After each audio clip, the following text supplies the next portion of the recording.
Mark joins us, Executive Director of the Mississippi Development Authority. He is dressed up today. Must be a big day at MDA and here in the state of Mississippi. Every day's a holiday and every meal's a feast, Richard. That's what the Mississippi dream is, right? You worked on that all night long, didn't you? Yeah, I think it comes from an old movie clip. I stole that from somewhere, but you bet. True or false, this big announcement that is coming from Governor Reeves today is to announce a massive drone production facility in the Magnolia State. You know, you're very close, actually. Oh, really? I know. I saw you tease that before the break. We've got a big announcement coming up today up in Columbus, and I'm not going to say any more than that, but stay tuned. The governor's been teasing these deals now on Twitter, and it's been blowing up my phone for like 24 hours. So I can imagine. This is his way of tormenting me. This is I feel like Governor Tate Reeves has been stacking up wins in terms of economic development, and that's not even being funny. This particular calendar year, 2024, has been a massive year in the state of Mississippi, but honestly, his 5 years in office has been littered with these economic development victories. I know those don't just happen. There's a lot of work that goes on behind the scenes. Some of the groundwork was laid for some of these projects before he even came into office, and he has continued to carry the baton on those, and some of them are new projects altogether. That's right. We've done about $22 billion in capital investment and over 21,000 jobs since. Hold on a second. Yep. We can't just blow past that number. Yeah. Okay. Because that's a B, not an M. 22 billion dollars in capital investment in the state of Mississippi. Right, and the controversy we have in the office is, do we count the $1.2 billion power plant, the Delta Blues power plant in Greenville that got announced, because it's sort of associated with AWS, and so we have a running debate in our office whether it's 21 or 22 billion. So that's fair. Yeah, it's kind of a nice problem to have. No doubt. What are the highlights in your mind of this past year? 2024 in particular, obviously, has been a big year. It has been a big year. Of course, we started the year off in January with the two special sessions for Amazon and for the Amplify Cell Technology project, and it really never slowed down. In fact, this last quarter we've seen a flurry of activity. We've done almost $1 billion in projects just since I was here on September 24th, Richard, with you last time. $540 million down on the coast with PCC, which is a chemical manufacturer supporting Chemours. We had $145 million expansion in November with Cook Foods in Morton, in the city of Morton, Scott County. We had a surprise announcement. We were actually in the middle of negotiations on the deal up in Marshall County recently with Rockwool, and they just announced a $105 million project, announced even before we finished the deal. That's how expectant a lot of these projects are. But about 2/3 of the project this year, Richard, were existing industries in Mississippi just doing really nice expansion projects all over the state. We had a little company called Salad Days in Flora, which is one of these greenhouse grow houses for lettuce and vegetables. It did a nice little expansion. So just we had the big Lee Beer announcement in Tupelo, $176 million distribution center. Anduril down in Stone County, this great new high-tech company founded by Palmer Luckey, who's one of these tech bros out of Silicon Valley, brought a weapons fuel production facility down to McHenry. Really, really exciting to meet those guys and learn about their company. And just the list goes on and on. So the state has really had a broad geographic, I think, victory this year. A lot of joy spread around. We were out in Rosedale, opening up the new Rosedale, groundbreaking on the Rosedale distillery. So they got a really nice downtown redevelopment project. So from the Delta to the coast to northeast Mississippi to Marshall County and everywhere in between, we've seen some great things happening around the state. Yeah, you touched on something that in the sales world would be classified as upselling, right? I mean, it's not the initial sale to a company, but if you have a product, you want them to continue to grow within the ecosystem of whatever it is that you provide. No, it's not exactly the same thing, but when you talk about companies that are reinvesting or choosing to grow, that's a big win. Sometimes is maybe even a bigger win than when you have to start from scratch and bring new companies in. Well, it's true, and the foundation of any economic development strategy is your business retention and expansion program, and any community that doesn't have that, it doesn't really know how to capture the real value in their community. You gotta keep what you have. You have to nurture and grow what you have, and I think over the last 5 years, we've done that with this new Mississippi MFLEX tax incentive. It makes it easier for small businesses in Mississippi to participate in MDA-related programs. It helps them going from spending money to making money faster, and it's a great way to do it. And it's been a huge success, by the way. This new incentive program. Not only is it a model for the Southeast, where we're competing vigorously every day, but it'll allow companies to simplify their ability to do business in the state and still enjoy benefits. So we want to go better, we want to go cheaper, we want to go faster. Speed to market is really the game we're playing. And it doesn't matter whether you're a new company coming into the state or whether you're an existing industry. The speed of business is the speed we want to be operating at. You touched on something a second ago when you talked about a company coming from Silicon Valley and relocating here. We know it's a well-told story that the business climate in California is not great for a lot of the companies that are there. The highest profile person to leave California has been Elon Musk, and he's kind of done it systematically with his companies. As more and more companies are choosing to leave that state for a friendlier business climate, what is the recruiting process? How does it get on your radar that a company is thinking about moving, and then how do you attract them to Mississippi? Well, we're very proactive about this. I've taken the governor out to California. We've toured these companies. We've been to Southern California. He's been to Silicon Valley. We're going back again in March. We're taking a very proactive approach to really stealing sheep from California. It's kind of like shooting fish in a barrel. The market there is really so tough on companies that they're looking. And so you just have to find the right fit. Not every company out there is a good fit for us. We make things here in Mississippi, and so we want companies that are interested in making things. Certainly the technology focus is great, but our ecosystems are evolving there, and so we have to be careful not to oversell the brand promise. So our focus is largely on companies that want to grow in manufacturing and create really good family-sustaining wages. We've seen that with companies like Relativity Space down on the coast. They started from scratch. They've got hundreds of aerospace engineers down in Hancock County.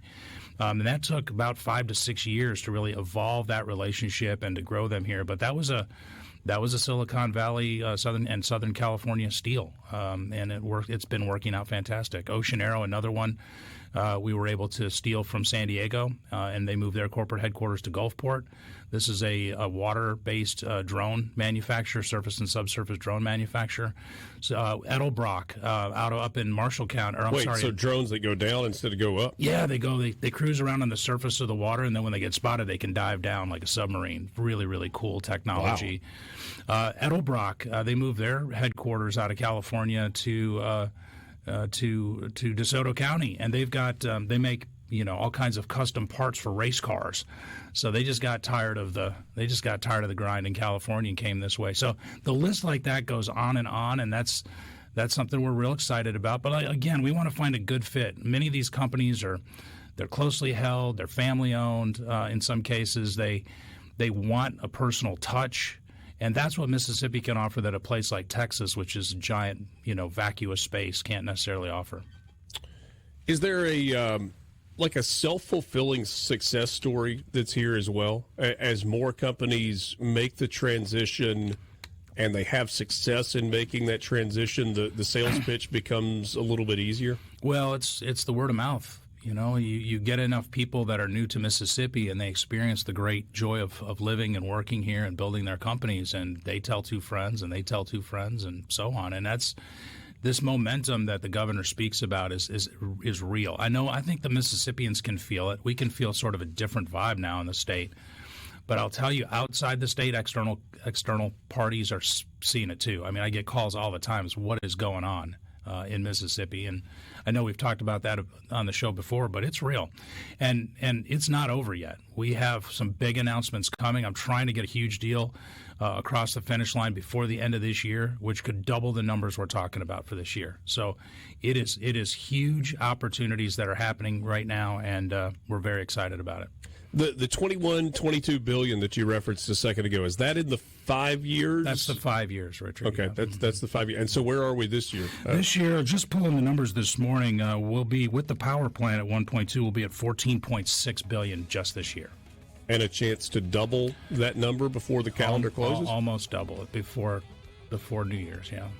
We'll let you tell us all about that when we come back on the other side of the break. Hey, if you don't want to tell us today, we'll do it in the new hour conversation with Bill Cork, Executive Director at MDA. This is the Gallo Radio Show on SuperTalk Mississippi. Glad to be with you on this Monday morning. Bill, I mentioned this before the break. A couple of things that would like to jump into. Number one, is there a ceiling? You mentioned a second ago that you never want to over-deliver, or I'm sorry, you never want to under-deliver on promises made. You want to under-promise and over-deliver for companies that coming in. We know that there's a finite number of people in Mississippi. We know that there are a finite number of skilled workers that are available for some of these jobs, but also there's a lot of effort that's going into workforce development and providing training for those so that we can fill these jobs.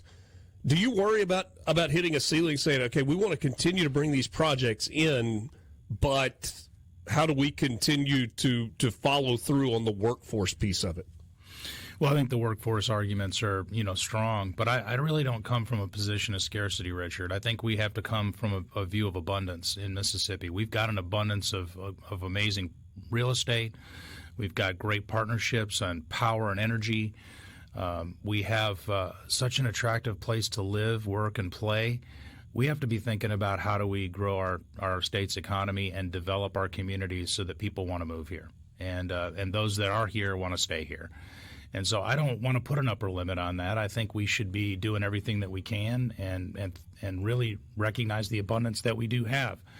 And so, no, I don't think we're taking that approach. We've got 32, I think, sites in the site development program right now. Wow. We're trying to develop, and we are coming up with some innovations. We're starting to talk about housing, affordable workforce housing around those areas, alignment of state strategy on housing. We're talking about community development. I think you saw some recent announcements that the governor's made over the last few weeks in Gulf Coast restoration funding and this $110 million grant programs. All of that is an attempt to try to align the available state resources around community and economic development projects that will allow us to develop our local economies throughout the state. And I think if we do that effectively, it'll create a demand signal to the rest of the world, just like Texas or other places did, to attract people who want to come here and live, work, and play. So, well, and I guess that is the other part of this, right? I mean, it's attract businesses, and then people go where jobs are, especially good-paying jobs where there's a relatively low cost of living. And so maybe your job is to attract the business, but then the business kind of attracts the workers, which grows population and increases tax base and all of those things. I don't know how else you do it. I mean, I really don't. If people don't have economic opportunities and feel like they can, afford to live, they're not going to come here. So you have to start somewhere. There's an argument about whether community development precedes economic development. I mean, do you have to have the quality of life before you have the economic activity? I just don't see that. I see it happening, sort of developing simultaneously, and you've got to really lean in on the things that you can control. And one of the things you can control is, can you build an industrial park? Can you attract somebody here faster, better, cheaper than somebody else? And then they bring it with them. I use relativity as a classic example. Richard, we don't produce a lot of aerospace engineers in Mississippi, but we've got hundreds of them that have moved to Hancock County to build rocket engines. So you have the right value proposition for a company. People will come here. And that's our mission, is to try to build that economic base, which will be attractive to companies, and then they bring their families, their friends, they advertise to the world. And look, an example was Mobile, Alabama, when they recruited Airbus. One of the biggest concerns they had was that where are we going to get 1,000 aerospace engineers? And they announced that project and they put the announcement out for the first round of hiring of engineers, and 20,000 engineers from around the world applied because everybody wanted to work for this new Airbus plant. And we saw the same thing with Aluminum Dynamics. When Aluminum Dynamics in October of 23 did their first job fair, they had 5,000 people in line all weekend waiting for those jobs. Really? So, they're $100,000 a year plus benefits jobs. And so if you get the right companies with the right jobs, people will show up. Maybe the great Mississippian James Earl Jones said it best: "If you build it, they will come." I think so. I think development is key. I think it's got to be smart. We have to be doing things that are good for us. I don't think we want to take everything that comes our way. We don't want those kind of companies that are pitching low job values, low wages. We want high family sustaining wages. We want good, solid, credit-worthy companies that have a track record of success. We're very, we're very, discriminating when it comes to the kinds of companies we want to do deals with. And I think so far this governor has demonstrated that we can not only build those relationships but win those projects. All right, so my question then is why? I think you've got 50 governors in the United States, and all 50 governors would give some level of lip service to economic development. What specifically is it that Tate Reeves has done in the 5 years that he's been in that chair as governor of the state of Mississippi that has allowed this growth to happen in the way that it has? Well, he's an excellent student of economic development and a really smart business guy. That's the one. I didn't know the governor when I first started working for him back in 2020. But the first trip I took with him was during the pandemic in October of 2020. We flew kind of a confidential mission to Asheville, North Carolina.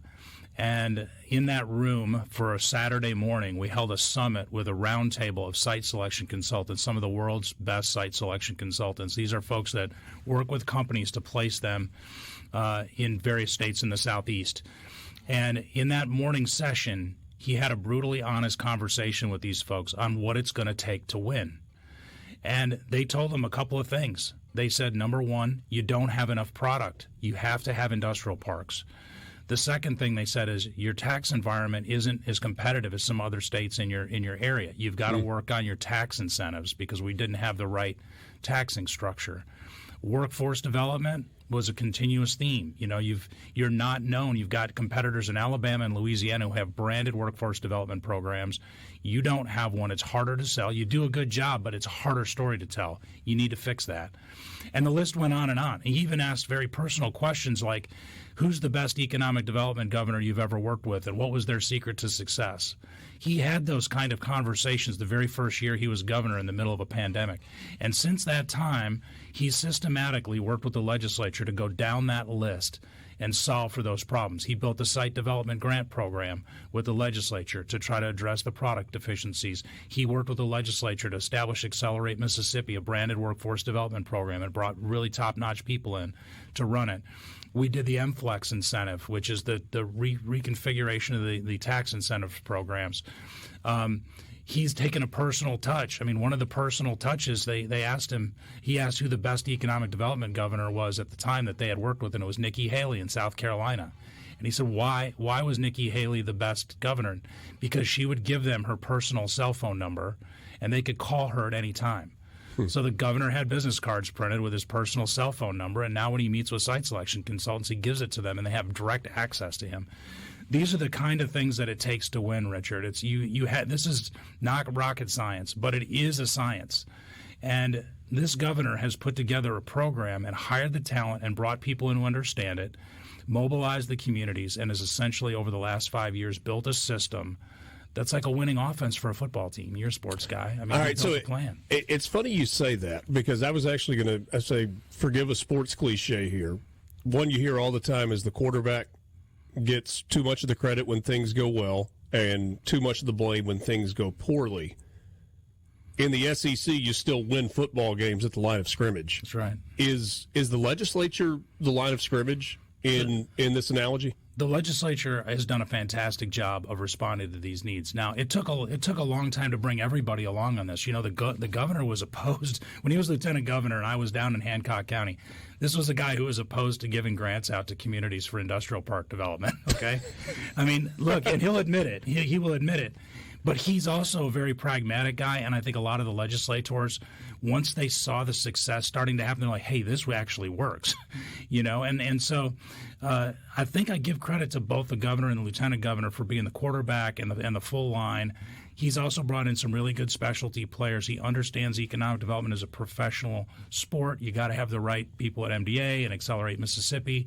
We rebuilt MDA around talent to actually go out and do this. Courtney Taylor at Accelerate has rebuilt her organization around just getting customizable workforce training and getting these things done so we can fulfill the brand promise. The communities have done a fantastic job of recognizing now is their time to actually build their industrial parks out and to get on board, and they've been incredibly aggressive. The power companies have come in and stepped in. This economic development is a team sport, but I'm going to tell you, Governor Tate Reeves was the guy who figured it out, put the plan in place, and has executed. He deserves a lot of the credit for it. Only 30 seconds to answer this question, which is not fair, but we always get messages from people in the Delta. Hey, how do we get projects in the Delta? What about Southwest Mississippi? What's your answer when you get questions like that? They're getting them. Stay tuned. More to come. More to come, including a big announcement. What's the timing on that today? Where should people be tuned in? Well, it's going to be happening out in Columbus this afternoon, or late this morning. I'll be flying out with the governor here in a little while, and stay tuned for that. Bill Cork, Executive Director of the Mississippi Development Authority. Thanks so much, as always, for your time. Merry Christmas to you and your family. Thank you very much.